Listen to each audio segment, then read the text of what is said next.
ನಮಸ್ಕಾರ, ನಾನು ನಿಮ್ಮ ಅರುಣ ರಾಜ್ಬೋತ್. ಇವಾಗ ಮಾತಾಡ್ತಿರೋದು MS-370 ಫ್ಲೈಟ್ನ ಬಗ್ಗೆ. MS-370 ಫ್ಲೈಟ್ನ ಬಗ್ಗೆ ನಡೆದು ಈಗಾಗಲೇ 8 ವರ್ಷ ಆಗೇ ಹೋಗಿದೆ. 9 ವರ್ಷನೇ ದಾಟಿದೆ.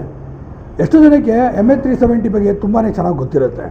ಆ ಫ್ಲೈಟ್ ಇವತ್ತಿಗೂ ಕೂಡ ಏನಾಯಿತು ಹೇಗಾಯಿತು ಅಂದರೆ ಈಗಲೂ ಸಹ ಗೊತ್ತಿಲ್ಲ. ಆದರೆ ಕೆಲವೊಂದು ಸಾಕ್ಷಿಗಳು ಸಿಕ್ಕಿದ ನಂತರ ಈ ಫ್ಲೈಟ್ ಹೀಗೆ ಆಯಿತು ಅನ್ನೋದು ಕೂಡ ಗೊತ್ತಿದೆ. ಹಾಗೆ ಆ ಫ್ಲೈಟ್ನ ಕೆಲವು ಕುರುಗಳು ಸಿಕ್ತು ಅಂತ ಹೇಳ್ತಾರೆ. ಹಾಗಾದ್ರೆ ಅದು ಎಷ್ಟು ಸತ್ಯ ಅಂತ ಈಗ ನೋಡೋಣ ಬನ್ನಿ. ಹಾಗೆ ಸ್ಕ್ರೀನ್ ಮೇಲೆ ಕೂಡ ಕೆಲವು ಫೋಟೋಸ್ ನಾನು ಡಿಸ್ಪ್ಲೇ ಮಾಡ್ತಿದ್ದೀನಿ, ಅದನ್ನು ನೀವು ಗಮನಿಸ್ಬೋದು. MS-370 ಬಗ್ಗೆ ಒಂದು ಕಥೆ ತಗೊಂಡ್ರೆ, ಮಲೇಷ್ಯಾದ ಕೋಲಾಲಂಪುರಮಿಂದ ಅದು ಹೊರಡುತ್ತೆ. ಸುಮಾರು 8 ಗಂಟೆ ರಾತ್ರಿಯಲ್ಲಿ ಅದು ಹೊರಡುತ್ತೆ. ಅದು ಎಲ್ಲಿಗೆ ಹೋಗಬೇಕು ಅಂತಂದರೆ ಚೈನಾದ ಬೀಜಿಂಗ್ಗೆ ಹೋಗಬೇಕಾಗಿರುತ್ತೆ.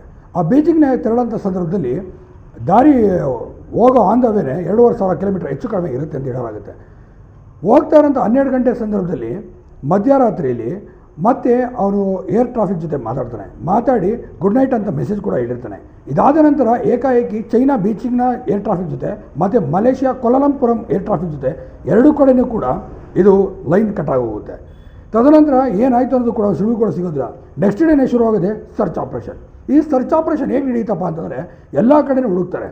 ಚೈನಾ ಬೀಚಿಂಗ, ಮಲೇಷ್ಯಾ ಕೋಲಾಲಂಪುರಮು, ಈ ಸುತ್ತಮುತ್ತ ಇರೋದು ಸಮುದ್ರ ಆಗಿರ್ಬೋದು, ಕಾಡಾಗಿರ್ಬೋದು, ಅವ್ರಿಗೆ ಸಾಧ್ಯವಾದಷ್ಟು ಕಂಪ್ಲೀಟಾಗಿ ಹುಡುಕ್ತಾರೆ.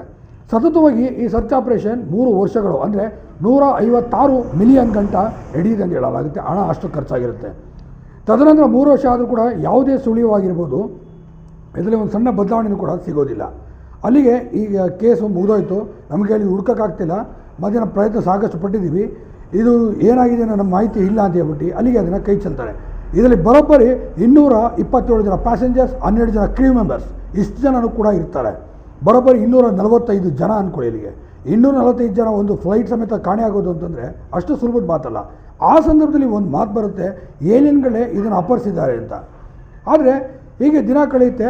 ಮತ್ತೊಬ್ಬ ಬರ್ತಾನೆ, ಒಂದು ರಾಡರ್ನ ಮತ್ತು ಒಂದು ಗೂಗಲ್ ಮ್ಯಾಪ್ನ ಸಹಾಯದಿಂದ ಒಂದು ಕಾಡಿನ ಮಧ್ಯದಲ್ಲಿ, ಈ ಚೈನಾ ಬೀಚಿಂಗ್ ಮತ್ತು ಮಲೇಷ್ಯಾ ಮಧ್ಯೆ ಬರೋ ಒಂದು ಕಾಡಿನ ಮಧ್ಯದ ಒಂದು ಸುಳಿವನ್ನು ತೋರಿಸಿದ ಅಲ್ಲೊಂದು ಫ್ಲೈಟ್ ಬಿದ್ದಿರೋದು ಆಕಾರ ಕಾಣುತ್ತೆ.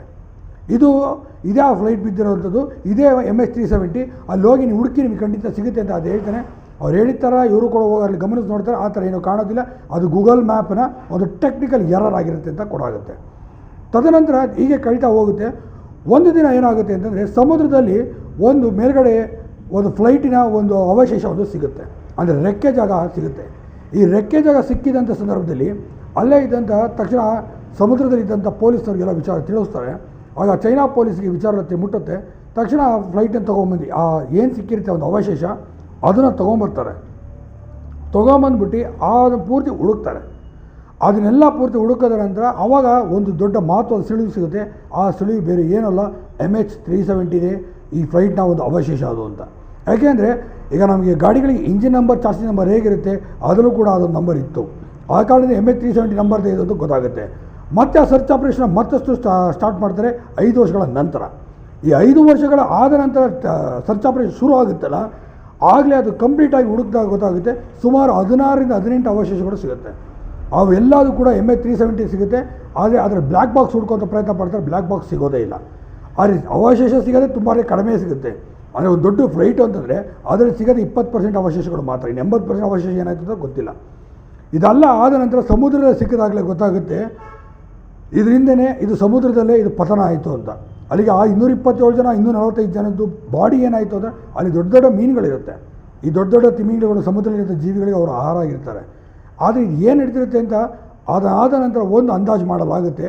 ಆ ಅಂದಾಜಿನ ಪ್ರಕಾರ ಮತ್ತೆ ಕೆಲವೊಂದು ಇನ್ವೆಸ್ಟಿಗೇಷನ್ ಪ್ರಕಾರ ಮಾತುದ ಸುಳಿವು ಸಿಗುತ್ತೆ. MS-370 ಸಮುದ್ರದಲ್ಲೇ ಸಿಕ್ತು ಅಂತ ಗೊತ್ತಾದಾಗಲೇ ಗೊತ್ತಾಗೋದು ವಿಚಾರ ಏನಪ್ಪ ಅಂತಂದರೆ, ಅವತ್ತಿನ ರಾತ್ರಿ ಚೈನಾದ ಬೀಚಿಂಗ್ನಿಂದ ಅವನು ಯೂ ಟರ್ನ್ ತೆಗೆದುಕೊಂಡ್ರಂಥ ರಾಡಾರ್ ಸಿಗ್ನಲಲ್ಲಿ ಕನೆಕ್ಟ್ ಆಗಿರುತ್ತೆ. ಅದು ನೇರವಾಗಿ ಅರಬ್ಬಿ ಸೀಗೆ ಹೋಗಿರುತ್ತೆ. ಈ ಅರಬ್ಬಿ ಸಮುದ್ರಕ್ಕೆ ಹೋಗಿರೋದು ಏನಪ್ಪ ಅಂದರೆ, ಈ ಚೈನಾಗೂ ಮತ್ತು ಮಲೇಷ್ಯಾ ಕೋಲಾಲಂಪುರಂಗೂ ಮತ್ತು ಅರಬ್ಬಿ ಸಮುದ್ರಕ್ಕೂ ಯಾವುದೇ ಸಂಬಂಧನೂ ಕೂಡ ಇರೋದಿಲ್ಲ. ಇವನು ಯಾಕೆ ಅರಬ್ಬಿ ಸಮುದ್ರಕ್ಕೆ ಫ್ಲೈಟ್ನ ತಿರುಗಿಸ್ದ, ಅದು ಕೂಡ 2,000 ಕಿಲೋಮೀಟರ್ ದೂರ ಹೋಗಿ ಅರಬ್ಬಿ ಸಮುದ್ರಕ್ಕೆ ತಿರುಗಿಸಿದ್ದು ಯಾಕೆ ಅಂತ ಮತ್ತೊಂದು ಪ್ರಶ್ನೆ ಮುಟ್ಟುತ್ತೆ. 2,000 ಕಿಲೋಮೀಟರ್ನ ಸುಮ್ಮನೆ ಯಾಕೆ ಜರ್ನಿ ಮಾಡ್ತಾನೆ ಇವನು ಅನ್ನೋ ಪ್ರಶ್ನೆ ಹುಟ್ಟುತ್ತೆ. ಆಗ ಅವನು ಆಪ್ತರಿಗೆಲ್ಲ ಸರ್ಚ್ ಮಾಡಿದಲ್ಲಿ ಗೊತ್ತಾಗುವಂಥ ವಿಚಾರ ಏನಪ್ಪ ಅಂತಂದರೆ, ಆಗ ತಾನು ಹೆಂಡತಿಯಿಂದ ಡೈವರ್ಸ್ ತೆಗೆದುಕೊಂಡಿರ್ತಾನೆ ಆ ಫ್ಲೈಟ್ನ ಪೈಲಟ್ ಆಗಿದ್ದಂಥವನು. ಅವನ ಉದ್ದೇಶ ಇದ್ದಿದ್ದು ತಾನು ಸಾಯೋದಲ್ದಲೆ ನನ್ನ ಜೊತೆಲಿ ಇರೋರನ್ನೆಲ್ಲ ಸಾಯಿಸ್ಕೋಬೇಕು ಅನ್ನೋ ಒಂದು ಕೆಟ್ಟ ಉದ್ದೇಶ ಇಟ್ಕೊಂಡಿರ್ತಾನೆ ಅನ್ನೋದು ಗೊತ್ತಾಗುತ್ತೆ. ಅದಾಗಿದ್ದು ಆ ನೋವಿನಲ್ಲಿದ್ದಂಥ ಸಂದರ್ಭದಲ್ಲಿ ಮಧ್ಯರಾತ್ರಿ 1 ಗಂಟೆ ಸುಮಾರಿನಲ್ಲಿ ನೇರವಾಗಿ ಅವನು ಅರಬ್ಬಿ ಸಮುದ್ರಕ್ಕೆ ಆ ಫ್ಲೈಟನ್ನು ಅಪ್ಪಳಿಸ್ತಾನೆ. ಅವನೇ ಉದ್ದೇಶಪೂರ್ವಕವಾಗಿ ಆತ ಸಾಯೋದು ಮಾತ್ರ ಅಲ್ಲದೆ ಅವನ ಜೊತೆ 245 ಜನಕ್ಕೂ ಕೂಡ ಅವನು ಬಿಟ್ಟಿದಂಥ ಫೋರ್ಸ್ ಹೇಗಿರುತ್ತೆ ಅಂದರೆ ಸುಮಾರು 300-350 ಕಿಲೋಮೀಟರ್ ಸ್ಪೀಡ್ನಲ್ಲಿ ತಗೊಂಡೋಗಿ ಸಮುದ್ರದೊಳಗೆ ಇಳಿಸಿರ್ತಾನೆ. ಆ ಇಳಿಸಿದಂಥ ಫೋರ್ಸ್ಗೆ ಆ ಅವಶೇಷ ಸಮೇತ ಎಲ್ಲ ಆಗೋಗಿರುತ್ತೆ. 245 ಜನನೂ ಕೂಡ ಜಲ ಸಮಾಧಿಯಾಗಿ ಹೋಗ್ತಾರೆ. ಇಂಥ ಭಾಳ ಕುಕೃತ್ಯವನ್ನೇ ಆ ಪೈಲಟ್ ಮಾಡಿದ್ದಾನೆ. ಅವ್ರಿಗೇನು ಸಾಮಾನ್ಯವಾಗಿ ಇದಿರಲ್ಲ, ಬರೋಬ್ಬರಿ 8,000 ಗಂಟೆಗಳು ಅಧಿಕ ಓಡಿಸಿರುವಂಥ ಅನುಭವ ಕೂಡ ಹೊಂದಿರ್ತಾನೆ ಆ ಪೈಲಟ್. ಉದ್ದೇಶಪೂರ್ವಕವಾಗಿ ತನ್ನ ಹೆಂಡತಿ ಡೈವರ್ಸ್ ಕೊಟ್ಟವನ್ನ ಒಂದು ಕಾರಣ ಇಟ್ಕೊಂಡು ಜೊತೆಲಿದ್ದಂಥ 245 ಜನ ಸಾರ್ವಜನಿಕರು ಕೂಡ ಆತ ಸಾಯಿಸ್ತಾನೆ. ಒಂದೇ ರೀತಿಯಲ್ಲಿ ಅವನ ಆತ್ಮಹತ್ಯೆ ಮಾಡ್ಕೊಳ್ಳೋದಲ್ಲದೆ ಅವನು ನೇರವಾಗಿ ತಗೊಂಡೋಗಿ ಅರಬ್ಬಿ ಸಮುದ್ರದೊಳಗೆ ಅಪ್ಪಳಿಸಿ ಆ ಕೆಲಸವನ್ನು ಮಾಡಿರ್ತಾನೆ. ಇಂಥ ಕೆಟ್ಟ ಕೆಲಸವನ್ನು ಮಾಡಿ 245 ಜನ ಸಾವಿಗೂ ಕೂಡ ಆತ ಕಾರಣ ಆಗ್ತಾನೆ.